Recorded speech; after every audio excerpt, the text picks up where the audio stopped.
মানুষ নয়, এবার মোরগের ডাকে শোনা যাচ্ছে আল্লাহ আল্লাহ।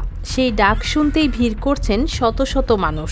শুনতে অবিশ্বাস্য মনে হলেও এমন ঘটনাই এখন আলোচনার কেন্দ্রবিন্দু নারায়ণগঞ্জের সোনারগাঁও উপজেলার নোয়াগাঁও এলাকায়।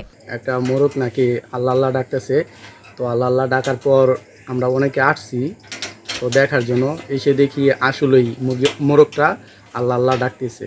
স্থানীয়রা বলছেন, কাপড় ব্যবসায়ী বিল্লাল হোসেন বাড়িতে পালন করা মোরগটি বিক্রির জন্য সুতলি দিয়ে বাঁধছিলেন। ঠিক সেই সময় মোরগটির ডাকে আল্লাহ আল্লাহ শব্দ শোনা যায়। পরে জরুরি টাকার প্রয়োজন থাকায় মোরগটি নোয়াগাঁও বাজারে নিয়ে যান তিনি। AKS অর্জন করল গিনেস ওয়ার্ল্ড রেকর্ডস। AKS বাজারে বিষয়টি ছড়িয়ে পড়তেই উৎসুক মানুষ মোরগটির ডাক শুনতে ভিড় করেন। পরে 550 টাকায় মোরগটি বিক্রি হলেও নতুন মালিকও একই ধরনের ডাক শোনার দাবি করে সেটি আবার বিল্লাল হোসেনের কাছে ফিরিয়ে দেন। বাজার থেকে একটা মুরগি কিনছি, রাতা মুরগা। নিজের মতন রাস্তা যাইতে বললা এই সবাই এটা আল্লাহ আল্লাহ ডাক করতেছে। মানে নিজের মতন তো বাসা, নিজের মতন মেয়েরা ছেলে মেয়েরা কইতেছে আপনার এটা আব্বু ফেরত দিয়ে দাও, এটা জব করো না, এটা আল্লাহ আল্লাহ ডাক পুষতেও শোনা যায়।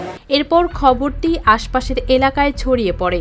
বিল্লাল জানান, মোরগটি আর বিক্রি করবেন না, এমনকি জবাই করারও ইচ্ছা নেই। ফেরত নিয়ে এসে কত মুরগি তো আল্লাহ আল্লাহ ডাক করে নিয়ে যাই পরালা। আমি এই মুরগি নিয়াত করছি, এইটা আর আমি বিক্রি করতাম না, আমি খাইলা বড় করবো। স্থানীয় নোয়াগাঁও জামে মসজিদের ইমাম বলেন, ইসলামী বিশ্বাস অনুযায়ী আল্লাহর সব সৃষ্টি নিজ নিজ উপায়ে আল্লাহর জিকির করে।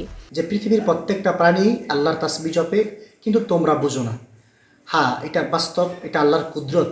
তবে প্রাণীরা বিভিন্নভাবে ডাকে, গরু ডাকে, বাছুর ডাকে, বিড়াল ডাকে, কুত্তা ডাকে, ওদের ডাকগুলোই আল্লাহর তাসবিহ জপে। অনেক সময় আল্লাহ তাআলা কুদরত গটাই দিছেন, এই জন্য এই মুরগির ডাকটা পুরোপুরি আল্লাহ ডাক আমরা বুঝতে পেরেছি, এটা আল্লাহর সম্পূর্ণ কুদরত। এদিকে ঘটনাটি ঘিরে এলাকায় তৈরি হয়েছে ব্যাপক কৌতূহল। মোরগটির ডাক শুনতে এখনও ভিড় করছেন উৎসুক মানুষ। News desk, RTV।